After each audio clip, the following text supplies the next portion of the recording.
said, every day mine is the same. For my share is only shame. Kashmir is my name. Massacre again and again. Kashmir, death is my fame. Torture, endless torture. Kashmir is my name.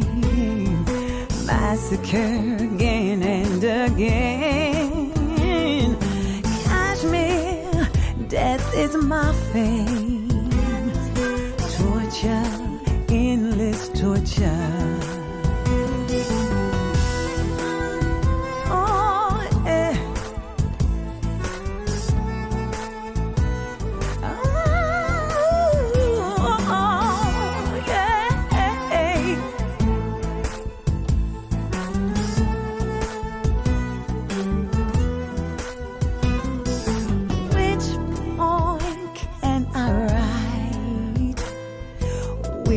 Tears can I describe?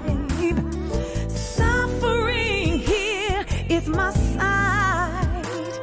For dignity is my fight. Kashmir is my name. Oh, massacre again and again.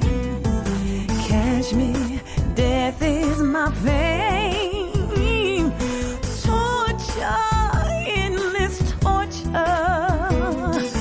Kashmir is my name. Massacre again and again. Kashmir, death is my fame. Torture, endless torture.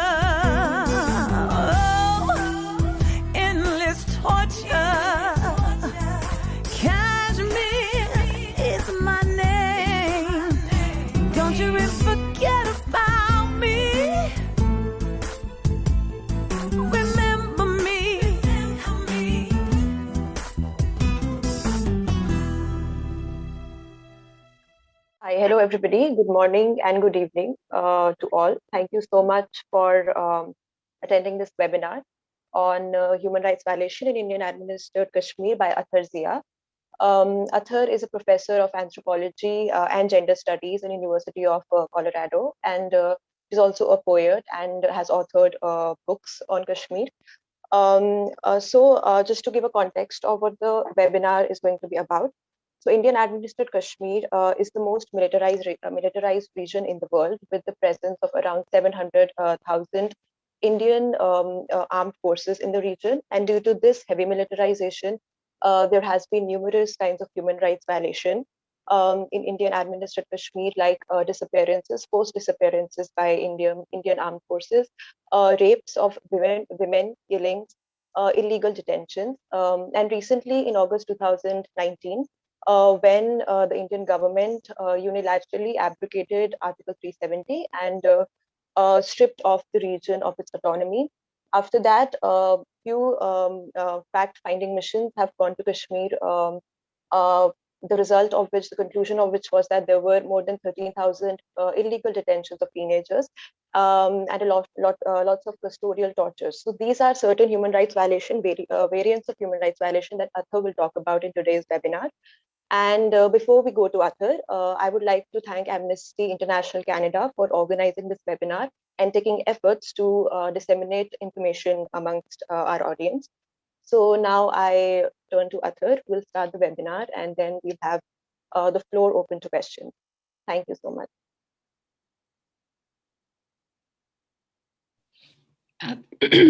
Thank you so much, everyone. Thank you, Canadians for Kashmir, the Amnesty chapter, and Marian and everyone else involved, and also Naval for moderating this session. We are talking to the Canadian people today who have expressed their interest in especially the group that Marian and others are representing here in this webinar. They've shown interest in trying to understand the Kashmiri situation. They've tried to organize this, and this is a very welcome step.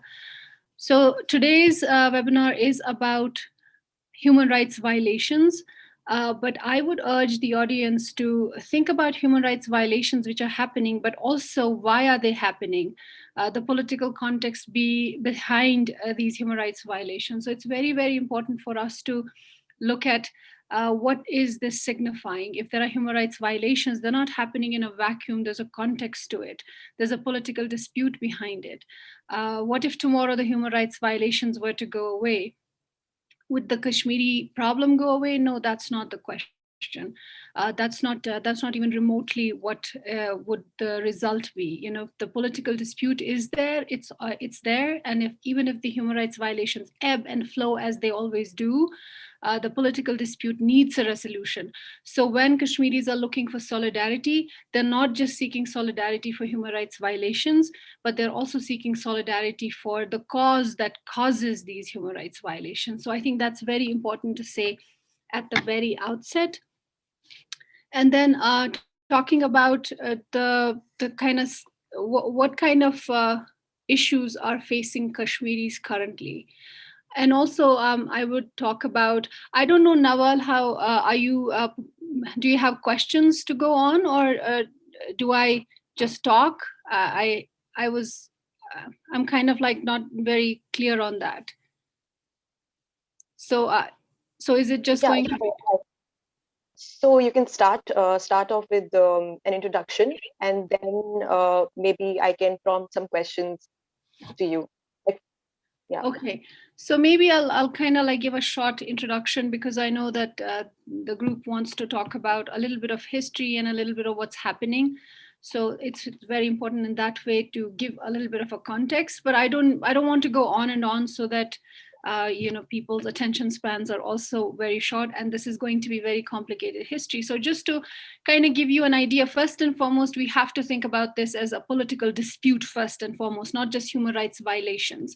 We don't want to kind of like only, as the victimology and kind of peddling these human rights violations all the time, and then making Kashmiris also seem agencyless, which they're not. They're really, really resisting this for the last 72 years. So I think any solidarity that Kashmir is currently looking for is for the political dispute, and also ameliorating the human rights violations. Of course, they shouldn't be there. So giving a little context to where Kashmir is today. So let's say Kashmir is today very silenced. And I say silenced because there have been laws in place, and the laws are getting more tighter. They're getting more draconian, which doesn't allow Kashmiris to speak anymore. I'll give you a little example. This morning, there was this news about a father and a family of 10 or 33. I don't exactly remember, but I think 10 people have been booked under the terrorism law. And who are these people? These people are the family of a young 14-year-old boy who was killed in a fake encounter. And fake encounter is something that the Indian army and the Indian military and the Indian government forces, the local police, and also the militia that they have raised, they do on the pretext that someone is a militant, and they just kill them without any reason. And the laws that are in place, that these people can be killed without any accountability, and the forces are let go scot-free. So that law is called Armed Forces Special Powers Act. That's been there since 1991. So this family was actually, they were asking for the bodies of the militants, the boys who have been named and who have been killed under the pretext of being militants. So they have been asking for their bodies, and these bodies have been buried in a remote area where there's a graveyard that has been sort of set so that the militants or anyone who has been killed in this kind of an encounter or just in an ambush or a gunfight with the Indian military has been buried. and the families are not handed over the bodies, and there is also the pretext of the COVID SOPs and all of that. So the father has been asking for the body of this young boy, saying that they are not militants. He's not a militant. He was just a little boy who was going to go for his exams and doing his college registration and stuff like that, and the other two boys as well. But they were killed under the pretext of being militants, and the bodies were buried in this remote area. And now the bodies, they're not, the families are asking for the bodies, and the bodies are not being handed back to them. So the criminalization of dissent and the criminalization of asking for basic civil rights is so deep that instead of seeking a solution for what could be done for these families, the government went ahead and they booked this entire family under the charges of terrorism, inciting violence, inciting dissent, and all of that against the Indian state. So this is this morning's news. So from that, we can kind of discern how bad the situation is and how worse it's going to get for Kashmiris. And when I say silenced, that's what I mean, that they cannot even ask for basic civil rights, for their basic human rights. And that has been the last 33 years. But the international community also needs to know that it's not just the last 33 years, it's been last 72 years of Indian military occupation. And why did the world not know it in this manner? The world did know. Till the mid 70s, the world knew it exactly as the problem as it existed, which was an international problem. It was between the two countries that were formed in 1947, but it was also a problem of Kashmiris, and that was recognized internationally.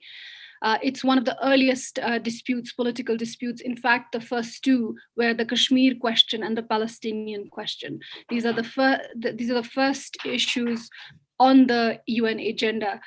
So the world did know, but how is it that it kind of like got away from the world community, and no one really knows the exact nature of Kashmir situation at this present moment? And why is it that we have to talk about it and its original history at this present moment? What kind of obfuscation has been responsible for this? And for that, I think the most success has been the Indian hegemonic narrative around Kashmir, where it has portrayed, because everyone believes that India is this democracy, and which is unraveling in this really in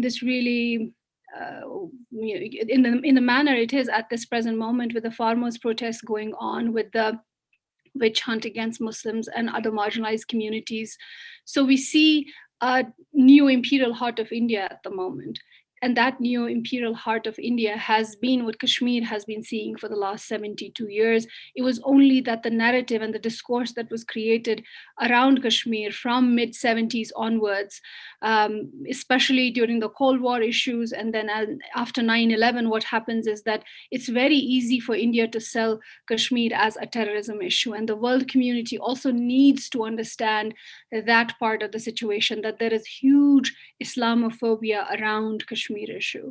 When you think about Muslims and you think about an armed resistance, you think about any kind of civil resistance, it's very easy kind of to stereotype it as terrorism issue.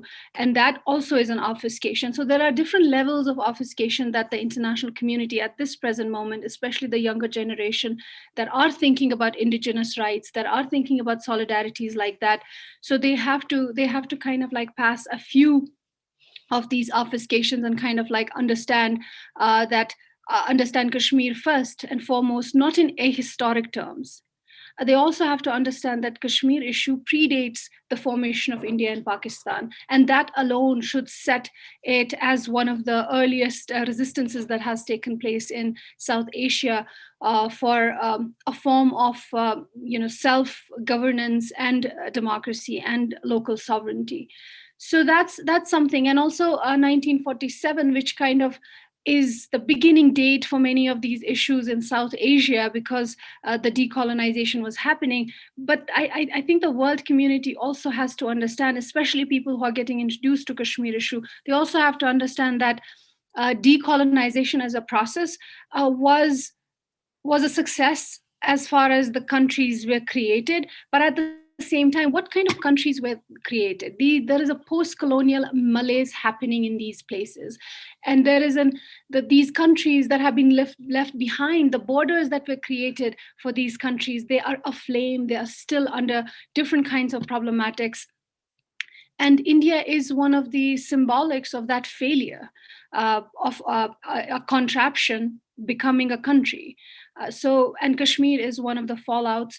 It's a post-colonial malaise, but at the same time, we also have to understand India as a neo-imperial state, not just as an emerging neo-imperial state, but then that one was left in 1947, and that is kind of going on and becoming bigger and bigger in the region. And we see the problems that it has inside its borders. And then the problem with Kashmir, which is a separate issue altogether. I don't know, there is a question. Are you taking these questions? Yes, Ather, you continue. I'm noting down the question. Okay, so I'm just going to kind of, because I see some questions coming, so I'll try to wrap it up. So first and foremost, the solidarity that is extended to Kashmir, just do not limit it to human rights violations. Kashmiris are up and they are doing peaceful resistance, whatever peace might mean to you. They are doing all kinds of, they're accessing means of resistance, and silence is one of them as well, because that's what people do when they're under draconian laws. At this present moment, even the media, censorship in these situations is always prevalent. But with Kashmir, what we see is that the censorship is not only there, but it's now regulated and institutionalized very recently. You see journalists also being gagged, being thrown under the same terrorism charges that were lobbed against this family this morning, that the news came, have been also thrown against the journalist as well. They have been thrown against other people as well, just like that. So you have a lot of political prisoners. In thousands, you have political prisoners. You have more than 100,000 killings. You have disappearance of more than 10,000 people, both combatants and non-combatants. You have the shotgun pellets that are actually used for beasts. They're used for Kashmiris, and you have the world's first mass blinding. So you do have human rights violations that are occurring on day-to-day basis, on daily basis, and the same fake encounters that the Indian government, like everything is against Geneva Conventions. Like if you look at them through implement the international laws, you see that India is committing war crimes. And thinking about Kashmir as a disputed occupied territory and the obfuscation around its status that India has done, that is criminal. That's tantamount to war crimes that have been done inside Kashmir and that are continuously being done. So when we are looking for solidarity, we have to go beyond thinking just human rights violations. We have to seek the solution for the root cause of the dispute. That is the political dispute. There is a plebiscite. There's a promise of plebiscite for Kashmiris. Many Kashmiris, majority of them, seek independence from India. There is a section that wants to accede to Pakistan. And there is a set of client politicians and who are called the pro-India politicians who have been carrying India's water for so long, for 72 years. These client politician regimes, they have been responsible for forming different different kinds of truce with India. And they have actually brought Kashmir to the state that it is now within India. So that's also to be considered, like what's the political history. And also I feel that in any post-colonial state, or as what we see India as a neo-colonial state, one of the things that is pitted against Kashmir issue is that it's India's internal dispute. It's not India's internal dispute. It's an international dispute. It's a tripartite dispute. And Kashmiris are the major stakeholders. And another one is the terrorism issue that I talked about. We have to go past that. We have to see that through the lens of Islamophobia as well as other geopolitical situations and equations. And the other thing is Pakistan's proxy war. That's also how Kashmir situation gets undermined. It's not a black and white Pakistan's proxy war. Pakistan does have interests in Kashmir. There is a section of Kashmiris and an armed movement going on that is that wants to accede to Pakistan, but at the same time, we have to think about like, what is Pakistan? What is Pakistan now? What does it mean to Kashmiris?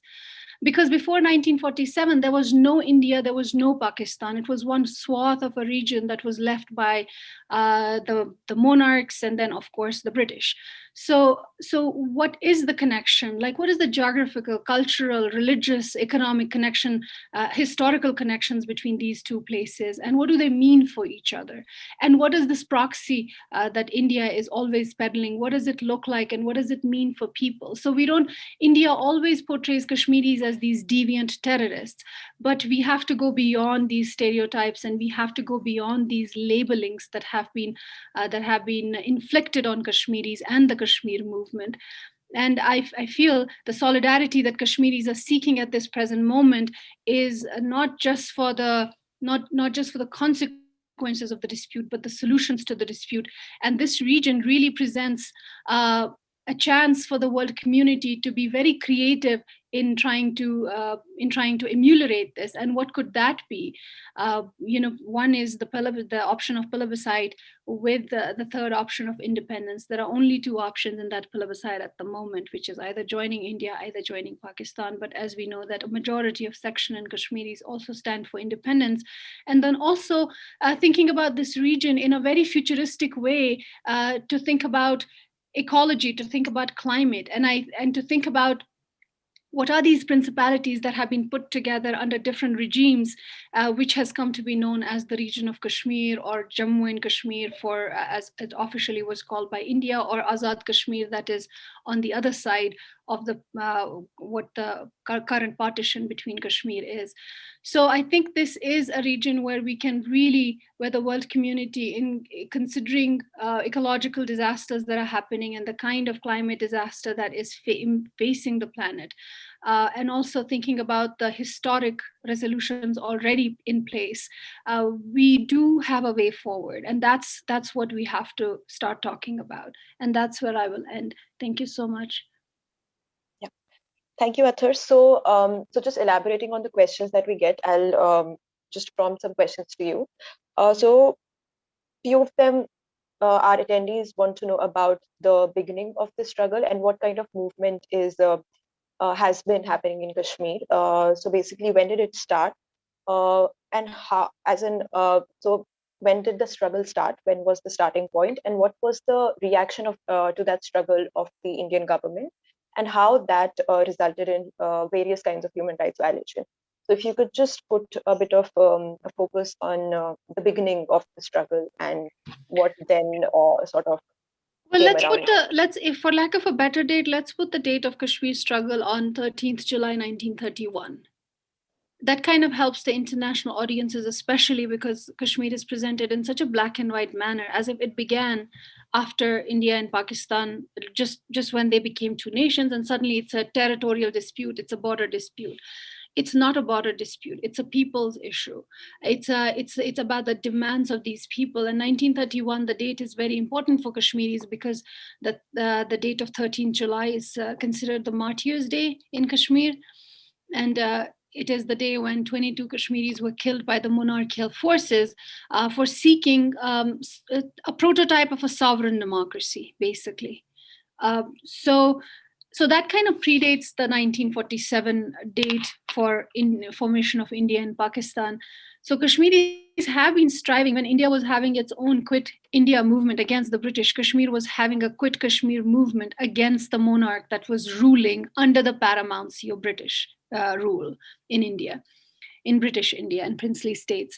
So that's where it kind of like, that's where we could go back to. We could also go back to the workers' strikes, and we could go back to different kinds of massacres that have happened. And we could also go back to the 15th, 16th century AD, when actually Kashmir was occupied by the Mughal rule. And Kashmir is now, Kashmiris are kind of telling their story to the world. They are revisiting their history, because, it's very important for a nation to be, or for a people's, nations, ethnicities, whatever you want to call it, to be their own storyteller. And Kashmiris never have had a chance to talk to people outside. It's not as if they haven't told their story to each other and they have written for the last 72 years or for the last 100 years. They have, but they haven't got a chance to speak to people outside and take their story.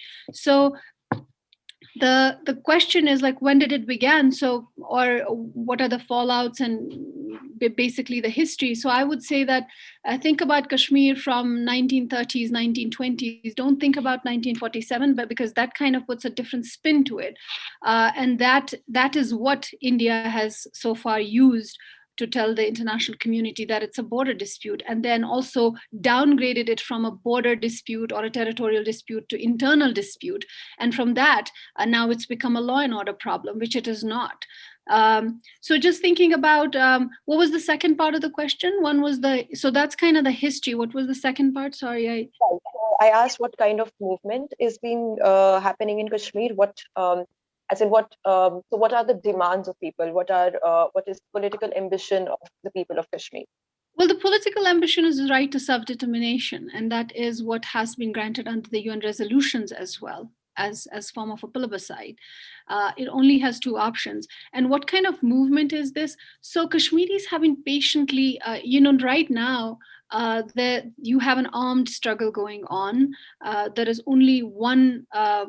There's only one kind of faction that is really armed in that sense, and there are other armed groups coming up in the last 2 years that are seeking independence, that are seeking that kind of the scenario is a little bit unfolding at the moment. So I don't want to speak to that, but just in the last 33 years, you did have a couple of predominant groups. One was seeking independence, the JKLF, and then there's the Hizbul Mujahideen, which is seeking accession to Pakistan, and that's one of the armed groups that's still active and that's still armed.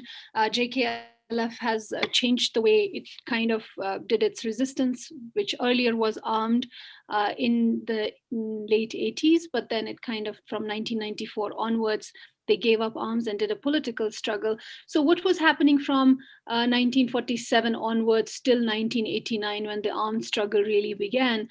So Kashmiris have been in every decade in different manners seeking the right to plebiscite or right to dissent or right to seek what is theirs, basically talking about their earlier demand of right to self-determination. So they in every decade you will see in Kashmir some kind of a movement happening. In the 60s, there was a brief armed movement, but then India kind of it was just kind of contained within a decade. So that was the 60s. But you can say that Kashmiris largely have, because there's so much emphasis laid on violence and non-violence, and we have to think about like what is real violence, who is committing real violence in these situations. So when I talk about the armed groups, so in 1960s, there was an armed movement, very brief, which went away within one decade. And then Kashmiris, again, in every decade have been phase-wise, for different manners, in different ways, asking for right to self-determination. There have been million people marches to the United Nations headquarters in Kashmir, seeking the right to self-determination. And that has been happening in the 80s and even earlier. So when I say United Nations headquarters, that should kind of pique in people's interest in like, oh, there is a United Nations headquarters inside Kashmir. There is, because in 1947, when the dispute first began between the countries, India and Pakistan, about Kashmir. So by the logic of partition of British India and the princely states, what should have happened is because Kashmir was predominantly Muslim, it should have gone to Pakistan. And many Kashmiris, a major faction of Kashmiris, were for Pakistan. And so that was 1947, but many Kashmiris as well were for independence too. So there was a set of client politicians who were siding with India. So that was the political scenario in 1947. But we also have to understand that Kashmiri people in 1947, they were really, really still under that monarchy, that the previous monarchy that they were living under. They were living technically under indentured slavery. The monarch who was ruling Kashmir at that time, he had been given, he had actually, the dynasty had bought Kashmir for a certain sum of money, the territory along with its people. So they were really exacting maximum profits from this place. So artisans were heavily taxed, prostitution was legal, kids were being sold. So that was Kashmir's situation for 100 years prior to 1947. So that was what Kashmiris had been fighting against in 1931. That monarch. So they were fighting against that monarch. So come 1947, the British, they kind of inflict this another violence against the region, that now you can be independent, but you have to either join India, either join Pakistan. And there was a logic of religion that Muslim dominated regions could join Pakistan, and Hindu dominated and other other communities, whoever wished, they could go with India. India nominally became secular, and Pakistan became an Islamic republic. So where does Kashmir go at that particular moment? It did want independence. The ruler, who was a despot for all practical purposes, and people were against him, and where would he go? He, for the longest time, thought about independence. He, for the longest time, thought that Kashmir could become the Switzerland of Asia, which already people were kind of seeing it as, because it's a beautiful region. So what would happen after that? And what we see in that moment is the seeds of Hindutva fascism that we see now happening in India, unfolding in India. And at that time, they go to war with each other. But there's another nuance to it. The other nuance to it is that currently you have two sides to Kashmir, partitioned by the line of control. Half of it, in a very black and white fashion, we say is under Pakistan. Half of 2/3 and is under 2/5, I think, is under Pakistan, as they say. But this is a very black and white way of looking at it, and that's where Kashmiri scholars in the last 15 years, they have really, really worked hard to make the people understand that at that moment, India has for the longest time gotten away as showing Pakistan as an aggressor. And in 1947, when India and Pakistan, quote unquote, this is a very black and white way of putting this, that India and Pakistan went to war over Kashmir. But where were the Kashmiris at that moment? Where did their loyalties lie? What were they doing? So that question needs to be asked. They were not just cattle that could be pushed from one border to another. So Kashmiris were doing something at that time. And I think that's the question for the international community to ask. What were they doing? And that doing is something very important that we need to understand. So we have to understand that the Kashmiris who are living on the other side of the line of control at this present moment, they call themselves Azad Kashmir, which means independent Kashmir. And India likes to call that side Pakistan-occupied Kashmir. But Kashmir revisionist scholars will show you that these Azad Kashmiris at this present moment and in that moment in history, they actually took that territory from a despot and they made themselves independent. They declared themselves independent. So that's one layer. So, and then thinking about this side, the Indian occupied Kashmir, the client politicians actually that were siding with India at that present moment, they facilitated India to come in, which it already was in the region in 1947. So this can get very convoluted with dates. The easiest way to understand this is that India is an aggressor. It did come into Kashmir through client politicians, and then also the monarch at that present moment, because there was an insurrection going on and half of Kashmir had already liberated itself. The monarch was actually fleeing the place. And then he signs an agreement, signing of the entire region, the region that was liberated and the region that he was still what is now Indian administered Kashmir. And he flees to India.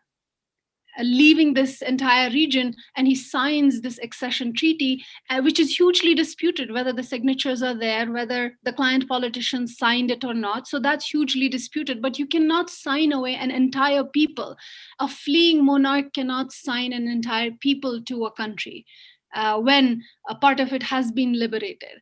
So all of those are nuances that people need to think about. And also thinking about August 2019, just just a year or 18 months or some ago.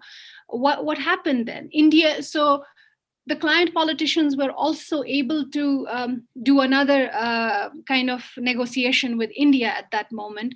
And I call them client politicians, and there's another nuance to it, which I don't think we can do in an introductory 101 on Kashmir. But these client politicians were also, they were also hugely nationalistic, so to speak. They did not want to capitulate entirely to India. So they tried to wrangle this special status for Kashmir, which came under the one of the statutes was Article 370, which gave Kashmir a special status in this relationship with India. The Indian administered Kashmir had that status. What it meant was that that Indian administered Kashmir was an autonomous unit. It was because, and its territorial sovereignty was intact. No Indian could come in and have the right to property or right to franchise. Not that they were not coming in and having businesses and having properties, that's another story. But largely there was territorial sovereignty for Kashmiris themselves, which means that the indigenous rights were protected, which means that the indigenous resources were protected. But in 2019, the Indian government took that away unilaterally, took that away militarily. It brought in 50,000 more troops into Kashmir, silenced entire Kashmir, put people under house arrest, curfews, took away the internet, all kinds of phone facilities. The region technically went into a communication black hole. No one really knew what was happening. Genocide Watch issued a genocide alert for the region. So that was 5th August 2019. So that kind of erosion of Kashmiri's autonomy, for lack of whether it was for a good thing, the articles that came into Kashmir through the Indian constitution, whether they were good for Kashmiris in the long run or not, and the kind of relationship Kashmir had with those special statuses. But at the same time, there was protection for the territorial sovereignty, but that's gone now. And Kashmiris at this present moment are facing settler colonialism, which the neo-imperial state of India, the way it had been playing its politics inside Kashmir for the last 72 years, now it's more brazen. Now it's more of a settler colonial state inside Kashmir, rather than just a military occupation that it has been. So that's where I'll stop for this answer and maybe take another question. So, Ather, can we just move to the topic of how, so this movement that is there, the self-determination of people, what they're fighting for, like the people to decide for themselves. So how the state has been sort of controlling this movement, controlling the people through the laws that result in human rights violation. Can we talk a little about the so-called legal ways in which the Indian state is sort of controlling this movement? Mm-hmm. I think that's something very important, and thank you for this question, Nawal, because I think that question is important, like, because India really pretends that everything that is happening inside Kashmir is also very legal. So let's look at the roots of this legality. We see this as legal annexation. So, you know, for just to kind of like throw this term out there, scholars who study Kashmir, they kind of see this as legal annexation, not as legal. This is actually illegal, but how law is deployed, how courts are deployed to create a sense of legality around and criminalize the dissent and criminalize the resistance. So when I talked about Article 370 earlier, Article 370 that was wrangled by the client politicians with the government of India until and unless the plebiscite happened. So it was created as a relationship with India by the client politicians till plebiscite happened, which never did, because India never allowed plebiscite. And then it kind of became a game between India and Pakistan, allowing each other. And as a result, it just got undermined as a resolution. So what did India do? How did it deploy Article 370, the special, which gave Kashmir a special status, having authority on all of its issues except for communication, defense, and currency and foreign affairs? Those were the only subjects that were with India for the Indian administered Kashmir. So what happens at that particular moment is that this Article 370, even though it granted Kashmir a special status, it also became a Trojan horse for India. It entered Kashmir.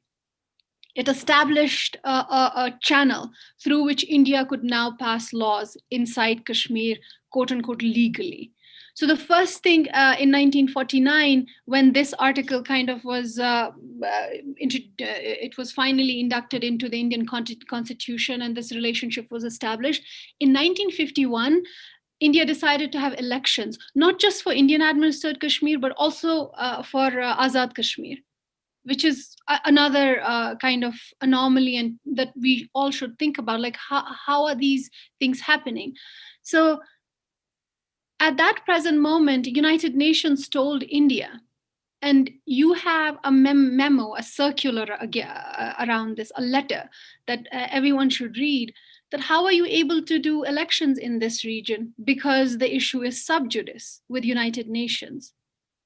But at that time, the client politicians who were really, really siding with India, they went ahead and they did these elections. And again, these elections, India told United Nations that these elections will happen, but the plebiscite is still on the platter for Kashmiris. So it's not going anywhere. But then the elections, they were rigged. They were rigged for the client politicians. They were predetermined. People who were siding with New Delhi and India were the ones who would win these elections for governance of this disputed territory. And we also have to think about the word governance, because even if it's an occupied territory, it's a disputed territory under international law, it deserves to be governed for civil reasons, right? So that is what was happening at that particular moment as well. Like there could be local governance, but it's still disputed, and we still need to have that plebiscite. And again, to think that those elections were rigged. So that's 1951. And the client politicians that actually helped do that election, in 1953, there was a coup against them. And by 1960s, the nomenclature of president and prime minister of India, Kashmir, was changed to chief minister and governor. So which means initially in 1947, after 1949, even in 1951, you had the nomenclature of president and prime minister for the people who were at the helm of administrative affairs in Kashmir, which meant it was a principality and autonomous sovereign territory of its own. But because of Article 370, it also tried to bring in different laws and statutes that slowly and slowly took this autonomy away. One of the things that it brought inside Kashmir was the preventive detention, administrative detention. So anyone could be detained if it was going against the sovereignty of India. So that's how we see the seeds of criminalization of Kashmiri resistance and dissent being put into motion. So the seeds of what has happened to Kashmir, where they were sowed in 1947 itself and in 1949, and then we see this constant erosion. When the Azad Kashmir got its independence, fought for its independence, and established its own unit, which now is an autonomous unit within the Pakistan administration. At that particular time, the partition that happened in Kashmir, it was called the ceasefire line. And the United Nations also established a military headquarters for Pakistan and India. So you still have 44 installations around Kashmir on that line as well. But in 1971, India and Pakistan, they got together and they changed the nomenclature of that line from ceasefire line to line of control. And the biggest undermining of Kashmir issue starts from that very moment. And you start seeing the Kashmir issue not as a tripartite issue where Kashmiris are the main stakeholders. The world community kind of starts to think that probably they're going to do this between themselves as big countries. They're coming to some sort of a understanding. But that agreement that changed the name of the ceasefire line, that also had that talked about some other situations as well, which will just convolute if that will complicate the things that I'm saying. So I just want to keep it simple. That agreement also had this ruling that none of the countries will change the status unilaterally. But India actually went against that as well in 2019 by unilaterally changing the status of Kashmir as if it's just any other region that it can change into a state or make its own. And what it did with Kashmir was also really was really also that's also very troublesome to think that it didn't make it into any state. It actually changed it into a union territory, and then it broke it into two. The original entity that was different ethnicities in Kashmir are together, that were put together by the British, and then that were also under the monarchy. So you have different peoples living in this region. So that's another history altogether. But at the same time, it was one territorial unit. So India broke it into two union territories, and now it's ruling it directly from New Delhi. So there is no local governance to speak of. And when the autonomy was taken away at that present moment, there was no local governance to speak of. And again, what is the nature of that local governance? Who are the people in that local governance? Most of them are Indian, many of them, and predominantly are Indian client politicians. There might be some independence here or there, but mostly it's these predominant parties that side with India, that have carried India's water for the last 72 years. And Kashmiris clearly have they have a clear vision. There is a politics of azadi, or politics of freedom or independence from India, that's really predominant, and that has been going on. So till 2008 you had the armed struggle going on, but then it kind of ebbed away. And from 2019, what you see is a resurgence in armed militancy, even though these are very ill-trained young boys who are just going out to fight India because of the new fresh wave of attacks and human rights violations. But at the same time, what's happening is they're being brutally killed. There is no detention, so to speak. The Indian army, they think that killing these militants is the best way to win this war, and they have gone on record to say this. And even if they're holed in some house or something, even if it's a civilian area, they're bombing that area, they're burning these houses down. So that's another tragedy unfolding for people, and it has unfolded in COVID times as well. And as I mentioned the earlier case, that is one of the examples of what they are currently doing, which is just rampantly brutalizing the population, silencing the population, and also obfuscating the political dispute for the rest of the world under the garb of law and order situation, Pakistan's proxy war, and of course, terrorism. So I think those are the things that the international community has to contend with. They have to ask, explanations to that, and they have to cut through all that obfuscation to really look at this as a people's issue, of right to self-determination. Yes. So, Ather, can we talk about what people who stand in solidarity with Kashmir and Kashmiris can do as international community, as a South Asian community also? A specific question from someone. So in what ways can they contribute to the movement or help the Kashmiris in their movement? I think currently, one of the best ways that one is educate yourself on Kashmir. For the last 72 years, there has been so much misinformation. And also read Kashmiri writers and read Kashmiri activists who are writing, and researchers, and even entertainers. Follow the entertainers as well, because in Kashmir, art has become a huge mode of resistance. And so I would say that look at the local Kashmiris, look at the native indigenous Kashmiris who are producing information for the rest of the world. And there are a couple of websites that have a Kashmir syllabus. Different versions exist, but there are some basic, articles and books that are in those syllabi.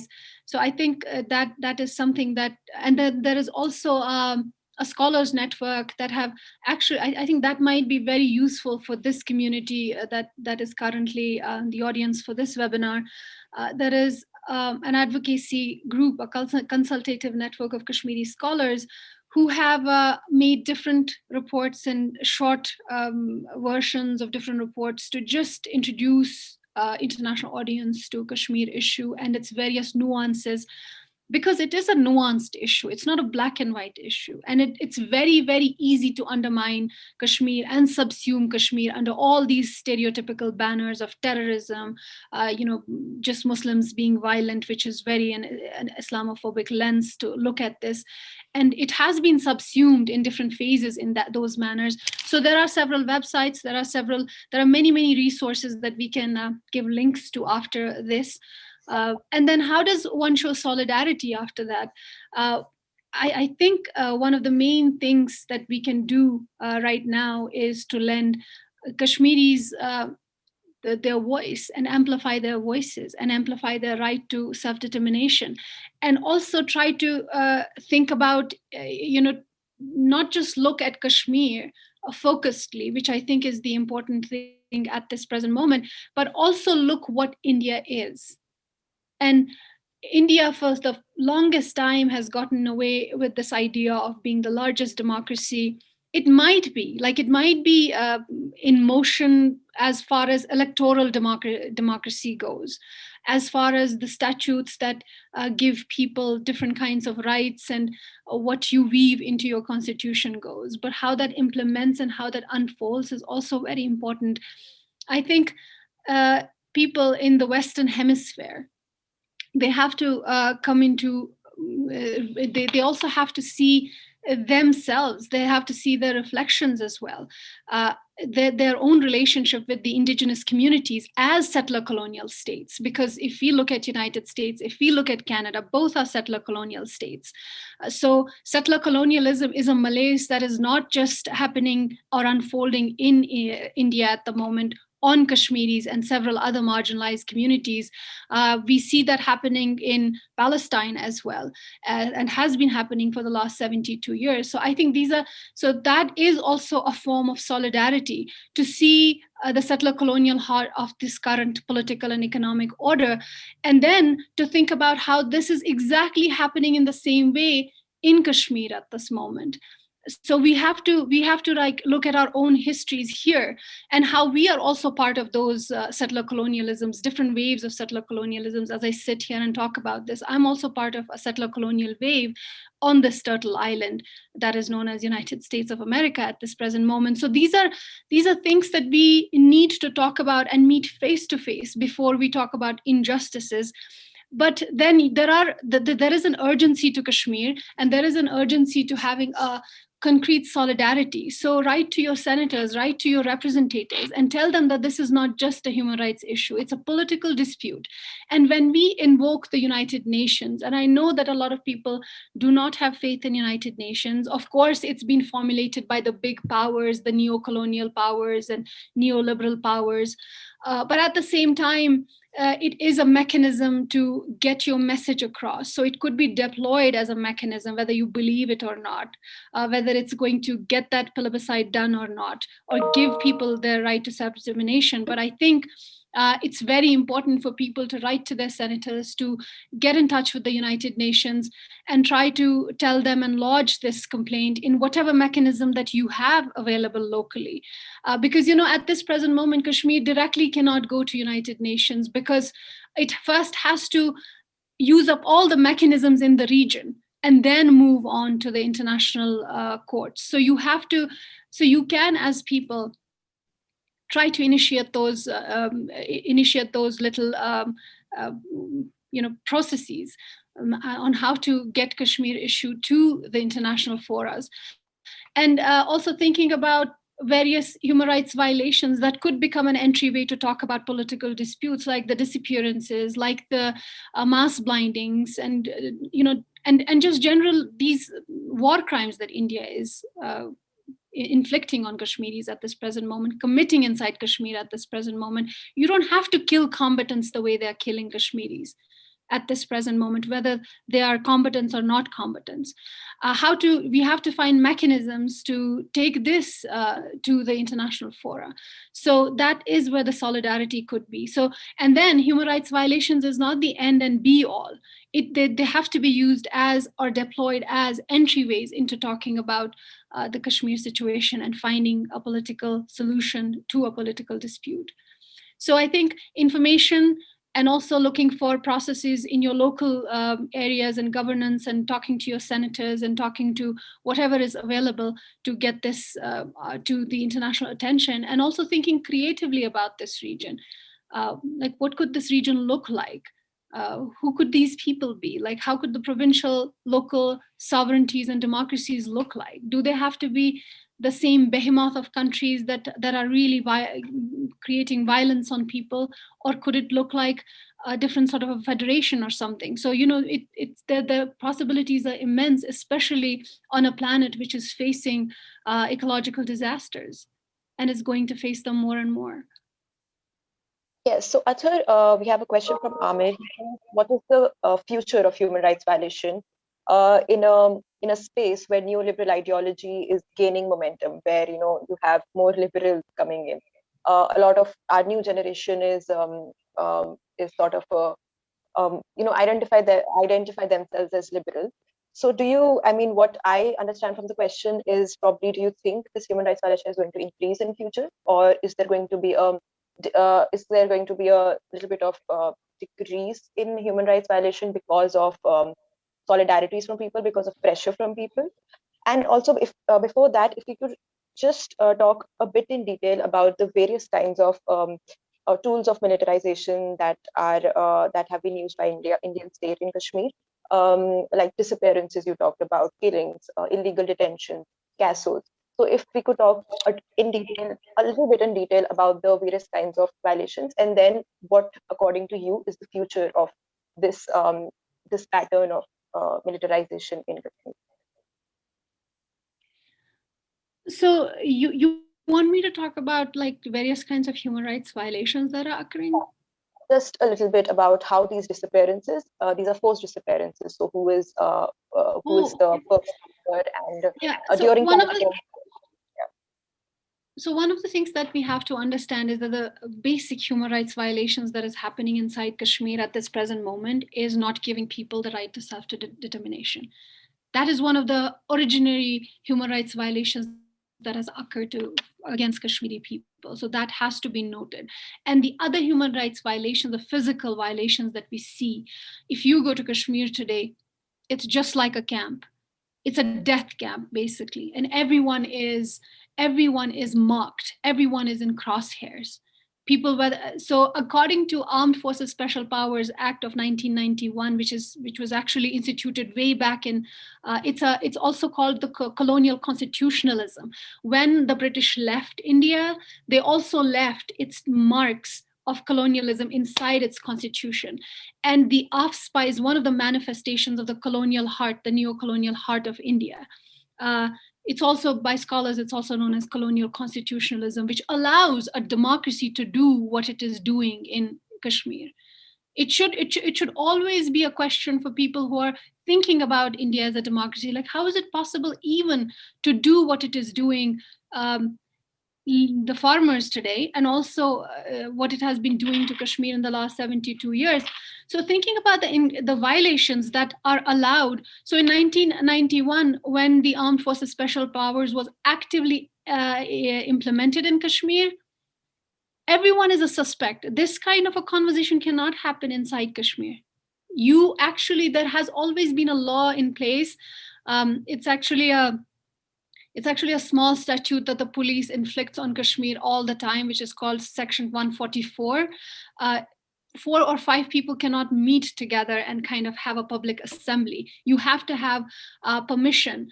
Or if you don't have a permission because it's a lawless state, you can just put people in detention, or you can even kill them. And people have been killed for less, they have been killed for just because they were walking. So those are the kinds of, like, from just these accidents that are created where people just die on a checkpoint or are killed at the checkpoint, and that's happened over and over, and it keeps happening. It's so normalized in the news cycle now. And then also looking at the sensoriality of occupation, you see bunkers, think about this is like 7.5 to 8 million people. The censuses are not clear because, again, there's another nuance to it. So you have, let's say, 8 million people, and then you have more than 750,000 troops. Add to them another 50,000 plus more that were brought in 2019. What do you get? So the ratio is 1 soldier to every 7 Kashmiris. 2 Kashmiris in every 7 Kashmiris have either undergone torture or have witnessed torture. And these are not the statistics that Kashmiris are giving. These are statistics by Human Rights Watch. These are statistics by Amnesty International. Where is Amnesty International in Kashmir today? Amnesty International was very, very active in Kashmir in more ways than one, whether that was helping in the long run, but it was at least keeping something honest. When I say whether it was helping in the long run, because it was still kind of not going fully against what India kind of like portrays to the rest of the world. It was still talking about human rights violations and not self-determination in the way it should be, because that, so where is Amnesty in Kashmir today? Where is Amnesty in India today? It's been ousted. There was a case against Amnesty. So that's what you're facing in India mainly. And then when you think about Kashmir, where Amnesty was very active, it was also the ICRC was active. They were kind of documenting human rights violations, and all of those reports. I think the people who are attending this webinar, they can just go to the Amnesty website and they can look at those PDFs, and we can also give them links to that. There are reports on disappearances. There are reports on human rights violations. There are reports on all kinds of violations, which we've been talking about for the last 30 years now, about disappearances, like how they happen, how these human rights violations happen every day. So Amnesty has a great resource on that as well. So thinking about the human rights violations, it's not enough. But what is enough is to think about the original human rights violation, which is not granting people the right to self-determination. You might do everything you can for the mass blindings. You might want to start a fund for them. You can't really take that fund inside Kashmir because India won't allow you. There are several human rights organizations which are internationally applauded and recognized and lauded, and there are a couple of human rights defenders who are very well known across the globe. One of them is the co-founder of the Association of Parents of Disappeared Persons, Parveena Ahangar, whose son was disappeared, whose 17-year-old son who was applying to college was disappeared in the night. Forcibly disappeared. Disappearance, disappeared is a verb in Kashmir.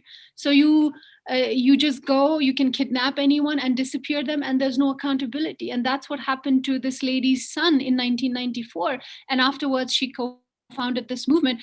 She was recognized by the RAFTO. She has been nominated to the Nobel Peace Prize as well, I think. But at the same time, their work is so criminalized. You can't really help them monetarily, because if you were to send them funds, that would be seen as helping terrorism. And that very recently, she was raided. Another human rights activist, Khurram Parvez, was raided. Journalists were raided. And that was during the time when Amnesty was being ousted and when Amnesty had to leave India.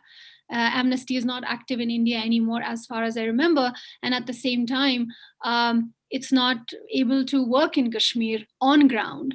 So that's the level of human rights violations. That's the level of repression that's happening inside Kashmir. And as you asked, like, is it going to increase? What is human rights? Like, what kind of, what do we really want to prioritize as human rights violations? I think that the very fact that these people are not able to speak A father is not able to ask for the dead body of his son, against whom the police says that they're only somewhat sure that he probably was with militancy. They don't even have the evidence, and they kill him. They kill 2 other boys with him. They throw them in the remotest possible region where they can't go because there are snows coming and they cannot visit that grave. And they create the most humiliating and the most repressive circumstances around the dead bodies. And when these parents and this father, he's been either digging a grave in his ancestral graveyard, he's been going to different places asking for just for his son's body. When you can criminalize and call that person a terrorist, in how many ways can it increase?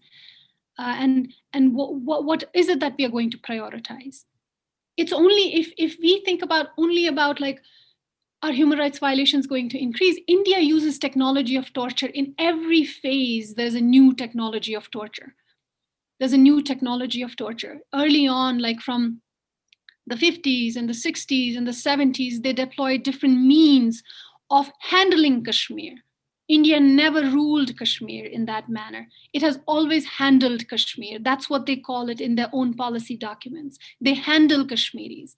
And in my own work, I like to see the democracy that India touts as politics of democracy. It's not democracy. And the politics of democracy, to create a hogwash and to create a smokescreen, it talks about electoral democracy. But remember, even in occupied territories, you're supposed to have some form of governance. And Kashmiris clearly see the local governance, the electoral democracy, feeding the governance, not the politics of independence. That's clearly different in their mind. So that needs to be also considered, that when India sells to the rest of the world that electoral democracy is democracy, that Kashmiris are voting, they're not voting for the Indian government. They're voting for local governance. Their vote, and even the client politicians who stand for these elections, they sell themselves on different forms of preserving autonomy, on different forms of how they're going to take this issue to the larger audiences. So it's always been like that. It's a rigmarole that has been created. So it's a politics of democracy. So that's something that we need to consider when we think about human rights violations, that we might lend our support to human rights violations and want to ameliorate them, but we will not root them out. So let's put our efforts where they should be. You can extend your solidarity to the Kashmiris at the present moment, but were you to address them and were you to collaborate with them on a webinar or something, they will be criminalized. They'll be thrown in a jail. So Kashmiris at this present moment, they're completely silenced. The media is gagged. And now you also have the changes in the autonomy, which also takes their territorial sovereignty away, which also means that Indians are at an increasing speed becoming the domicile of Kashmir. And you have in the last, since August 2019, you have more than 20 lakh people who have already taken the domicile of this region. So settler colonialism, influx of Indians, influx of non-Kashmiris is going to be huge. And that's what Kashmiris are at this present moment fearing. They're fearing creation of colonies. For lack of a better word, and I'm using this just to get this message across, and I don't mean to undermine the Palestinian situation, but what you're watching at this present moment is unfolding of Palestinization of Kashmir. So you are watching neo-colonial occupation become an openly settler colonial state. Till this point in time, it did create demographic changes. Even in 1947, there was a demographic change that it engineered through fascist forces at that time, when they killed more than, there was a massacre that happened in Jammu, which is the other province. So that's another part of the story. So the demographic change has already been done since 1947 in one ways or the other. And Kashmiris have always fled from this side of the LOC to the other side of LOC. And there have been other kind of migrations as well. But at the same time, all of these issues kind of make us think that, where do we put our solidarity? What is the issue that we should lend our strength to? And I think the issue is unless and until we root out and address the political dispute, the human rights violations, the technology of torture is going to change in every phase.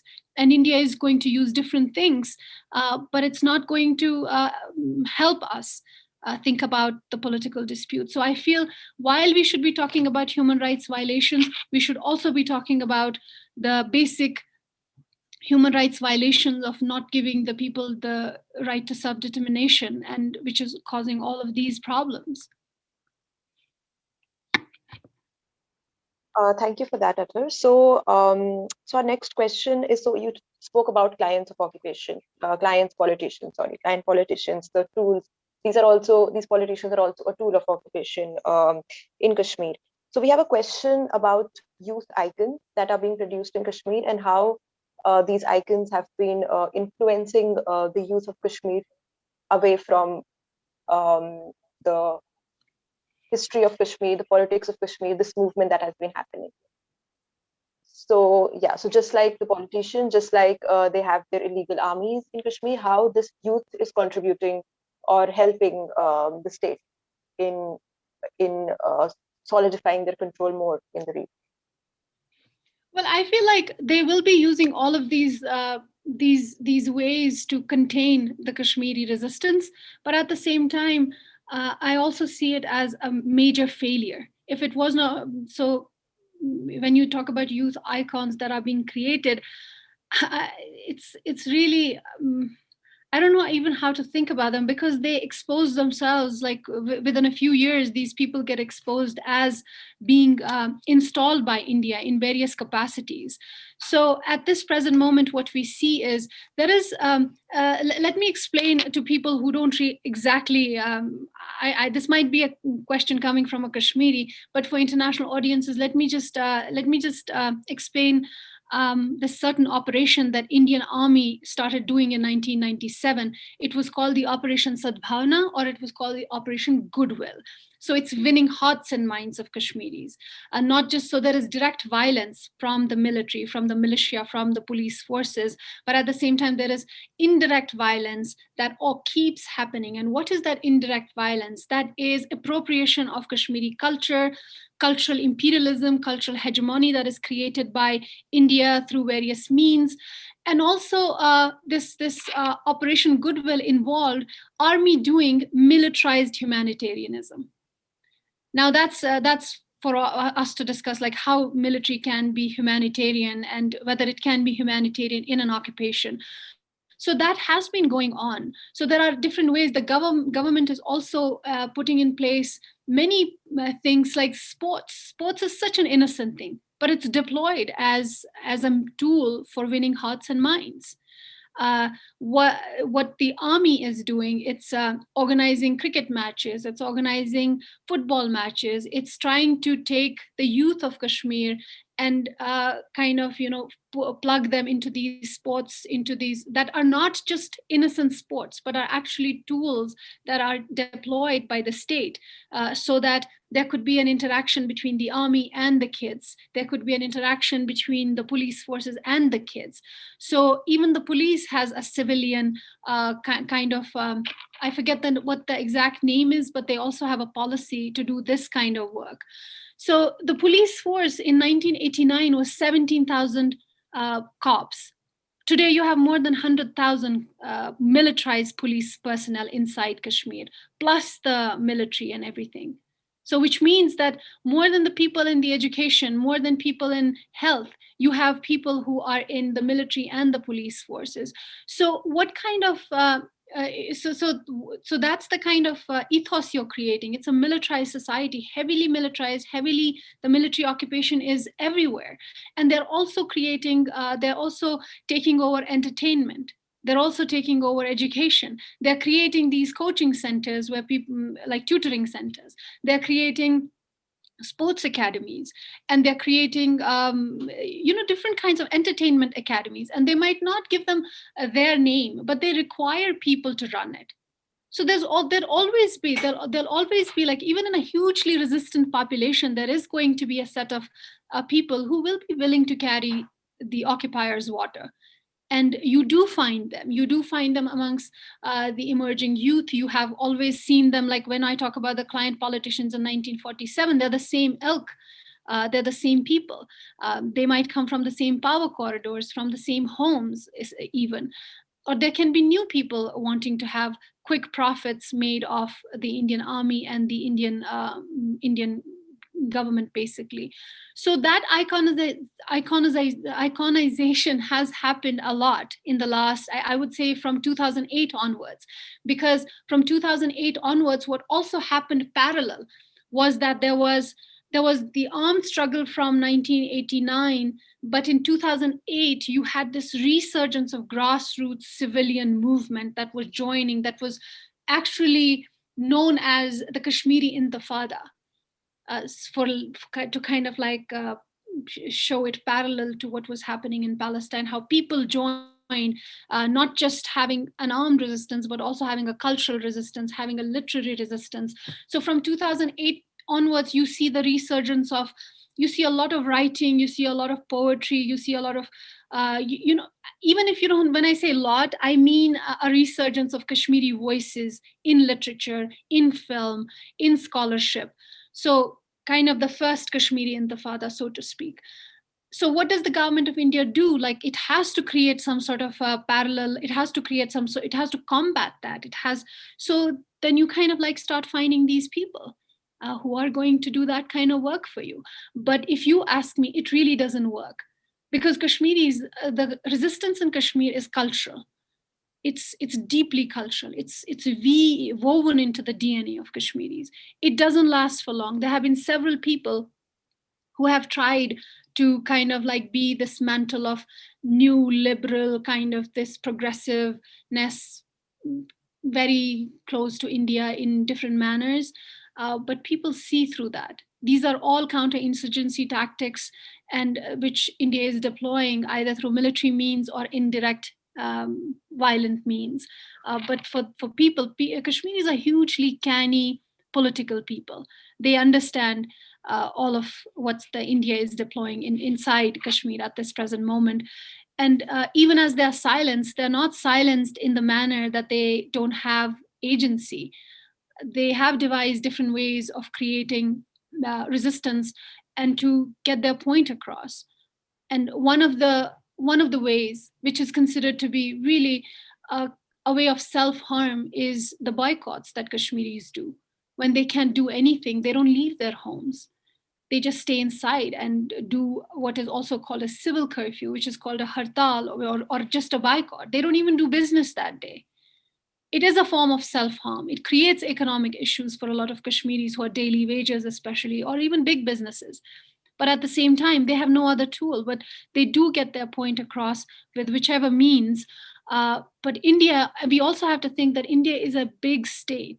It's a big nation state. It's a big ethno-nationalist state, which is showing its neo-colonial, neo-imperial heart at this present moment.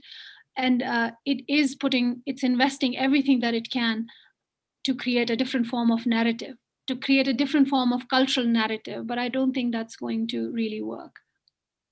So, Ather, taking from your last point where you talked about hartals and how people don't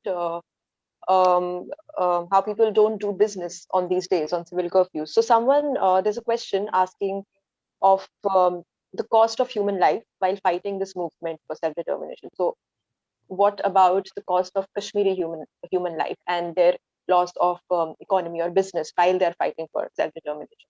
So, how far are they willing to go? Or yeah, so that. How far are they willing to go? You mean like in this struggle? Yeah, so the question is, what about the cost of human life of Kashmiris for fighting this self-determination struggle? I don't understand. Like, what about the cost of human life? I couldn't really understand. Yeah, so the fight for self-determination, the Kashmiris who are being part of this fight, like Kashmiris who take up arms, or Kashmiris who are on the streets protesting and are being killed, murdered by armed forces. So what do people of Kashmir think of this cost of human life while fighting? Well, you only have to see the. So there's a lot of in this question, like it can be answered several ways. But I think just to cut a long story short, for the last 72 years, Kashmiris have been in a resistance, whether they have been in direct armed resistance, or they have been in different kinds of political, engaging in different non-armed ways, so to speak. They have been there like for the last 72 years. The issue is still alive. And most of the armed fighters, they also see themselves as, now just to talk about Islamic theology, to talk about this idea of sacrificing your life for a just cause, and also trying to understand the word mujahid that Kashmiris use for these fighters. When I'm saying combatant and non-combatant, militant and non-militant, I'm using that to connote to international audiences on what these people are actually doing. But what Kashmiris actually call them are mujahids. They call them mujahids, and mujahid, for the lack of a better understanding, the entire world understands it in a very post 9/11ish, in the war of civilization kind of an ethos, in a very Islamophobic understanding of who the mujahids are when we think about jihad. So these people do see themselves as part of the jihad against India, against a tyrant oppressor. And mujahid, for the direct translation, is the striver. So these strivers, Kashmiris see them as mujahids. So they call them mujahids. They don't call them. They might call them militant to appear neutral when if they're stopped by the army or if they're interrogated by the army. There are several instances when I talk to people when they were being interrogated and they were being asked, like, do you know this mujahid and that mujahid, and the people were actually using the word mujahid. The army was more torturing them, asking them to call them terrorists and to call them militants. So there's politics of verbiology as well. So the reason I invoke this word is because just to make you understand what Kashmiris see these fighters as, you only had to see the funerals of these militants to know what Kashmiris think about them. There was a resurgence. People would have these impromptu demonstrations, impromptu funerals. In 2016, when the new Kashmiri Intifada started, a new phase started. It began with the killing of a young 21-year-old commander named Burhan Wani. He's become this huge icon. He used the social media platform when he was alive, and he really had a large following amongst the young generation. And he talked about self-determination, but he belonged to an organization that wanted to accede to Pakistan. But at the same time, that's a different thing to unpack. But just to bring it back, what Kashmiris see these strivers doing as is fighting a just struggle. And that's also something to connect to this remote burial ground that the Indian government has designated. They actually wanted, 3 years back, they wanted to stop these funerals because they thought that the funerals were a show of Kashmiri resistance. It was a spectacle of Kashmiri resistance where Kashmiri women, Kashmiri men, all in an impromptu demonstration would mourn these militants, and they would carry them openly, and they would carry them with a lot of pride as well in fighting this in fighting this fight, and at the same time calling them mujahids and calling them martyrs of the nation, and also seeing this in an Islamic theological fashion, that they're not dying but they're actually irrigating the movement with their blood. So that was also a problem, that the dying or the killing of these militants, not just their lives, but the dying and killing them and interring them, was also a problem because that also watered the resistance. So what the Indian government was looking for was to stop these funerals, to criminalize them, and it was doing them. They were throwing tear gases and all kinds of ammunition to just stop these funerals. But with the COVID, I think it just came in handy, because with the COVID SOPs, they're saying that we can't hand over the bodies of the militants. And now they're also interring them in this remote location. So people cannot really go there. Their families can't go there. You're not allowed to you only have to take a certain number of people from the family to when you're interring the body. So they are putting these mechanisms in place. That also tells you what people consider this movement as when you see them treat not just the fighters when they're alive, but the fighters when they are killed and when they are buried.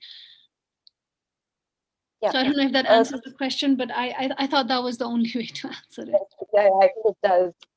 So we'll take last two questions, out of which one is a very basic. So we'll have to go back to basic in explaining to the audience why India has been so adamant in solidifying their occupation over Kashmir. What is their end goal? What is their end political goal from this region as a territory, as a people? What is the state getting out of it? Because of which they are ready to go on to they're spending so much on this occupation. They are collaborating with the locals. So what is the end goal of India and the Indian state, and what do they see in this territory? So we have to see this through a couple of lenses here. One is that the end goal of India is, first and foremost, Kashmir is a rich region. It has lots of water. Most of the water, there are big power projects inside Kashmir that India has utilized for the last maybe 50 years, ever since they were made. They were technically nationalized. It's Kashmir's water. Electricity is generated from these waters. And these corporations that come from India, they are called the New East India Company, going back to thinking about the British East India Company, which was doing trade inside Kashmir and inside India, and then took over all of India. So these companies, these power corporations, they are seen as the modern East India companies inside Kashmir. So one is huge resources. That's what they're getting out of Kashmir. Kashmir is real prime estate. You can use Kashmir for tourism. You can use Kashmir for its water, for its resources. So that's one thing that India will, in the long run, get out of this. And the other is also what you see unfolding in India at this present moment is this Hindu supremacist heart that India had for the longest possible time, even from 1947 onwards, but which it was able to hide very well because it had different phases of people coming in, politics and all of that. So, what we see currently happening in India is this Hindu supremacist moment that is unfolding. And in that, Kashmir is also a Muslim majority state. It doesn't want it to stay Muslim majority. It doesn't want the Kashmiri demography to be the way it is. So it does, and it's also, if you see, there are two rubrics that you have to use. One is that India is also disenfranchising its own Indian Muslims. I think 200 million around, it's one of the largest Muslim populations that is living in the subcontinent inside India. They're disenfranchising them through various laws, and what we saw happening to them in the last 6-7 years, the lynchings and then the disenfranchisement that's happening. So that's their narrative as well. And in that in that rubric, Indians, the Indian government, the current government, and also what is the larger ethos in India today, the Muslim body is kind of seen as the other. The Muslims are seen as foreigners and invaders against Hindu indigeneity. In that narrative, the same story is being concocted around Kashmir. You have to, there's a paper that I've written and it will be out at some point. But I would really want you to look at a certain genre of poetry, which is prevalent in India, called as Veer Ras, meaning patriotic songs. The patriotic song, they kind of lead you to what India is thinking, where the Hindutva supremacist heart of India is leading these people to. So in that narrative, Kashmir is not seen as the Muslim region. It's more like hearkening back to some mythological state when it was also Hindu. Does that make sense? And that is hugely contested. Like what even Hindu is, the word Hindu, that really made its appearance during British occupation of the entire subcontinent and their policy of divide and rule. So in that, what's happening to the Kashmir region is like, what is their end goal? Their end goal is demographic change. Their end goal is complete annihilation of Kashmiri identity. Their end goal is complete exploitation and ecocide of Kashmir and using its resources. So, and their end goal is also, thwarting Pakistan in different ways it can, and also taking over the region basically, and also becoming the neo-colonial power it sees itself as, and a Hindu supremacist state it sees itself as. At this present moment, you see India concocting a different history around what it is, and even kind of like hearkening back to this mythological ancient past, and creating a Hindu identity as if it's unbroken for the last 5,000 years, foregoing all the principalities, foregoing all the ethnicities, foregoing all the different factions that kind of like form what Hinduism is today. So all of that is important for us to think like the end goal is annihilation of Kashmiris as they stand today. And it's also very important to recognize that Kashmiris haven't let go for the last 72 years. And their cultural resistance is woven in their DNA. Their politics is really, really solid. It's only that they do not have the solidarity that they need and require. So, so this is the last question that we're taking for tonight, today. So, about internet freedom, which is a topic in everybody's conversation these days. What is the status of internet freedom in Kashmir for Kashmiris, and also how they're under surveillance on the internet and otherwise, and not just in Kashmir, but when Kashmiris visit India, how they're under surveillance.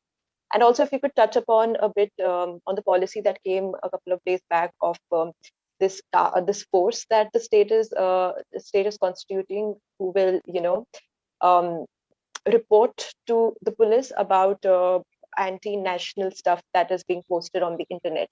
So, just a bit of something to wrap all of this up: the surveillance, the digital freedom that Kashmiris are going. Well, Kashmir has been going through digital apartheid ever since I think the mid 90s, when internet really made its foray, and you had like the internet cafes. I remember like as I was coming of age and trying to just apply to just as a student applying and sending emails. I remember the internet cafes would be shut down and people didn't have as much internet as they do have now in homes. So it's always there has been a digital apartheid, all kinds of apartheid, yes, but then digital apartheid has been part of Kashmiri's life. And just yesterday, the news came that the 4G internet, I'm sure like the Western audiences wouldn't even know what 4G or 2G or the 5G means, because it doesn't really mean anything for us. These are just services. But at the same time, for Kashmiris, it's a huge thing, because since the last 2 years almost, they haven't had any kind of video internet. For the longest time, they didn't have any internet, they didn't have phone facilities. So that has been going on. India actually has broken its own record for the longest internet shutdown. And so that digital apartheid continues. And that also shows you how easy it is for India to do what it is doing inside Kashmir. Even this basic facility, uh, during the when the autonomy was taken away in 2019 and the internet and the phone facilities were taken away, we also have to remember that internet is not a luxury anymore. Even the Indian Supreme Court has considered it to be one of the fundamental rights. But in Kashmir, it's there are no rights at all for Kashmiris as they exist. They have been the otherness of Kashmiris is so normalized. They're so demonized that it's very normal for the rest of the world and the Indian masses themselves to see these basic facilities go away from Kashmiris. For I 550 days since Kashmiris were without the internet facility, which actually would help them see videos. Just think about the COVID situation and just think about the double lockdown that Kashmiris are under at this moment. Because remember, August 2015, August 5th, 2019, the autonomy goes away. They go into a communication black hole. They're under curfews. And come Feb 2020, March 2020, there's the pandemic. And they're still kind of like emerging from that lockdown, not quite yet. And then they go into the pandemic lockdown. Now, these two lockdowns have meshed together. Now, what do you do? Like, what are Kashmiris undergoing? Is it the pandemic lockdown? Is it the siege? So, all of this kind of becomes convoluted. But at the same time, what we see is that this becomes a humanitarian crisis. Internet is not just a luxury where we can kind of watch memes and videos and TikToks, but it's also about healthcare. It's also about economy. It's also about education. So all of those things have been kept away from Kashmiris for the last, I would say, 550 days, but also more. And also, I think it's very important for the world to know that for Kashmiris, whoever is in power in New Delhi, whether it be a brazenly Hindutva, a supremacist party, or it may be the what nominally secular party, they're the same to Kashmiris. They have done same kinds of technologies of torture have been used, technology of repression and apartheid have been used against Kashmiris in all phases with different governments. So recently, one of the quote unquote secular parties of India, they said they had done exactly what the Hindu supremacist party is doing, but they had done it more discreetly. So that goes on to show the kind of politics that India has always played with Kashmiris. Nawal, I think I missed the second part of the question. What was the second part? Yeah. So I was talking about the policy that came a couple of days back, where the state is creating a force of people Yeah. who will be reporting the anti-national stuff to the police. Yeah. So you see, they also created another. This should tell the international audience where India is at the present moment. I think they have to understand Kashmir, but they also have to understand what India is. It's not ahimsa and yoga. That those may be facets. It's not just Mahatma Gandhi. You have to look into Mahatma Gandhi's politics. His statue was very recently taken away from one of the universities in Ghana because he is seen as a problematic figure when you think about caste politics, when you think about the marginalization that is done inside India of the people who don't belong to the higher castes. So the reason I brought this in is that we have to understand what India is unfolding as in the present moment.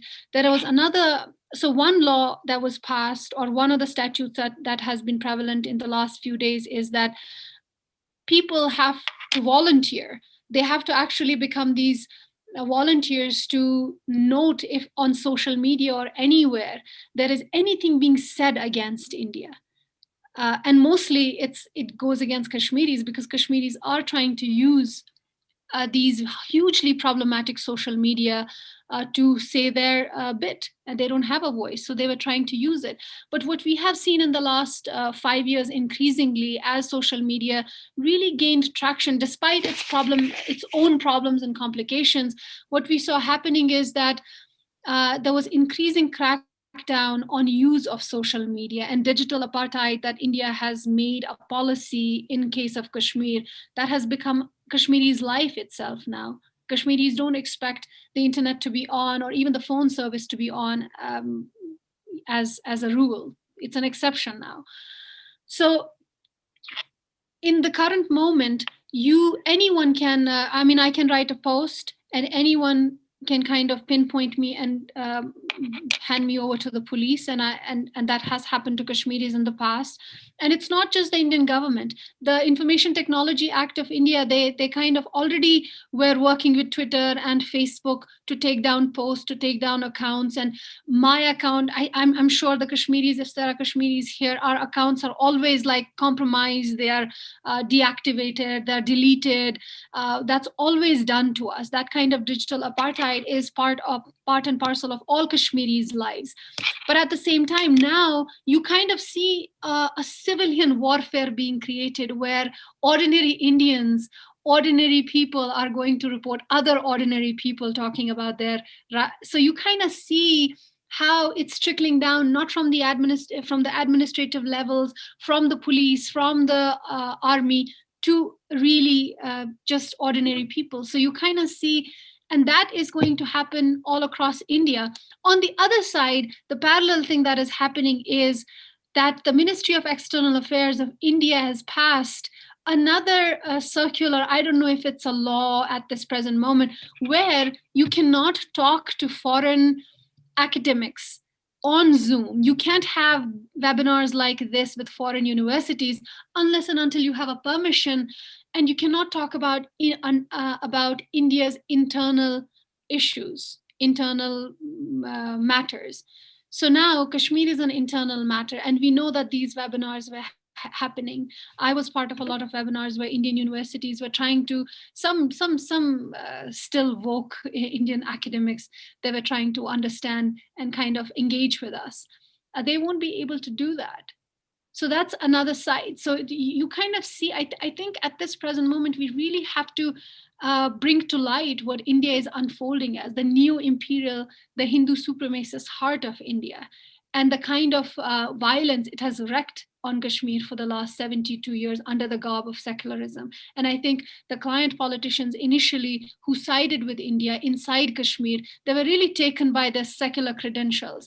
But they really, in 2 years' time, they actually met the RSS people who are currently at the helm of affairs. The RSS is a Hindu supremacist party. It's a militia, one of the largest militias in the world, and it's very well organized. It's also in the West here in United States. So that is what is at the helm of Indian affairs at this present moment. But it was always active inside Kashmir in 1947 as well. And that's how we see that the demographic change in the Jammu province when the Jammu Massacre happened, where Muslims were made a minority. And in that massacre, the RSS had a huge role. So what you currently see is really changing the nature of civil society inside Kashmir, not inside India. And the otherization of Kashmiris has already happened. Kashmiris have become these killable bodies. Like you can kill a Kashmiri and no one will ask you a question. In 2013, a Kashmiri ex-militant who had given up militancy was now trying to lead just a normal life. But he was ensnared by the counterinsurgency grid. And finally, he was hanged, and he was hanged without lack of any evidence to assuage the collective conscience of India. And that's what the Supreme Court of India said. You hang a person without any evidence, you just have, just some basic of evidence, which doesn't even count. And then you hang this person to just satisfy collective conscience of its people. What does it mean? Like, how does a Kashmiri emerge, the Kashmiri otherness? So in that otherness, everything, and that's one of the levels of genocide. And that's why when last year the Genocide Watch issued a genocide alert for Kashmir, it really made sense to people who had been watching this region that this is happening. There is a slow incremental genocide already going on inside the region. And you also did that through the internet policy that has been, because when the internet is off, you're also stopping services and facilities, like services and facilities to people who require the internet to access healthcare. And for that very same reason, The Lancet, which is a medical journal, it had an editorial on Kashmir saying that this is a humanitarian problem. You don't do this kind of a communication lockdown and bring every kind of aspect of people to ruin, especially healthcare of sick people, patients, and old age people, pregnant women. So that is what we saw. We saw a pregnant woman give birth on a roadside. She walked 6 kilometers trying to access a facility. So when we talk about digital apartheid, when we talk about passing these laws and trying to undermine social media and its use, it is part of the incremental slow genocide of Kashmiri people. You are stanching every bit that they can have to get their message across. And not just that, but also create economic ruin and to create ruin on a healthcare front and to add to that slow genocide, basically. Yeah. Thank you so much, Ather. So I think it's quite, from this discussion, it's significant to understand that human rights violations don't only come in direct physical violation by the state or by the militarization, but there are other indirect violations of political rights, of economic rights, of digital rights. So I think how we can sum it up is that it's not that there is human rights, there is a struggle for self-determination because there is human rights violation. It's more of that there is human rights violation because Kashmiris are asking for self-determination. So so I think that's that should be our concluding remarks. We apologize for the questions that we couldn't take in the discussion. I think it's important to understand that there are a lot of elements in Kashmir's conflict and politics, and it's kind of difficult to wrap them up in 2 hours. But we tried our bit, and we'll send these questions to Ather, and we'll get back to you. A lot of you have asked about the readings, about books on Kashmir. The links, the readings, the titles will also be sent to you by email, or we can write it in chat box later. So thank you so much, everybody, for attending this webinar. I hope a basic understanding of the Kashmir conflict and what the people want there has been put on table. Thank you so much, Ather, for joining us. Thank you again, Amnesty International Canada and Canada with Kashmir for organizing this. So we'll end the webinar now. Thank you so much, everyone. Thank you to the audience, Marian, and everyone else. And thank you, Nawal, for moderating. Have a good night. Bye. Take care.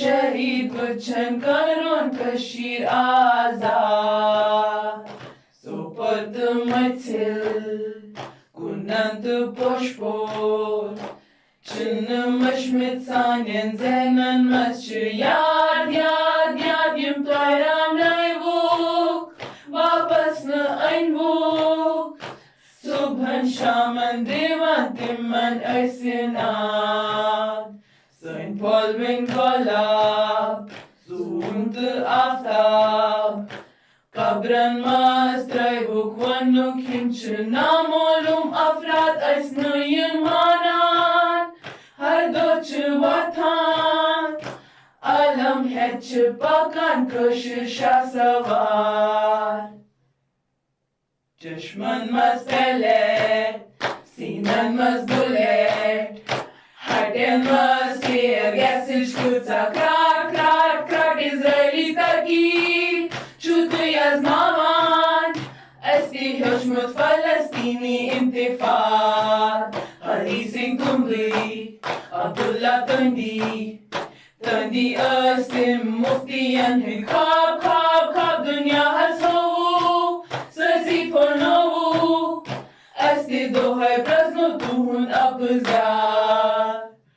Punsme Agast, Padraunanui, Tunzi Jamhuriyatuk Razgo, Fash, Fash, Fash, Amriki Vanan, London Tivanan, UNS Mazduzne Tuhunz Nazichar, Palmani Koru, Sahi accession, Sheetik election, UN resolution, fraud, fraud, fraud, to the article, to the agreement, Nabrutsu temiz, Nabrutsu, I say as, Tuiteo do hope, Chuasi harchir, Suju emsit gaisi koshuna, kam, panyo balsonish, Tohins and Rayu,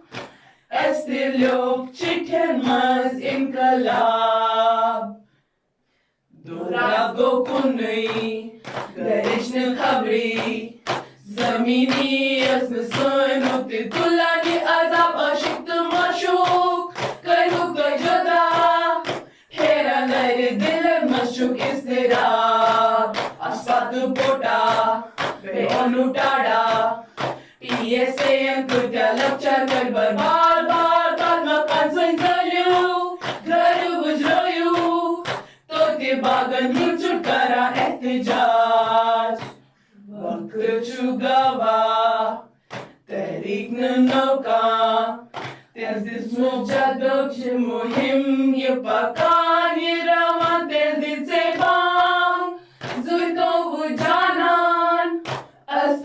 Kanni shuri mard zanan Yeli azadi Sani kashire Yizyo kabran perte dizyo ase nar nar nar vanzo shahido Muhim was manzil Tu shahadat was anjam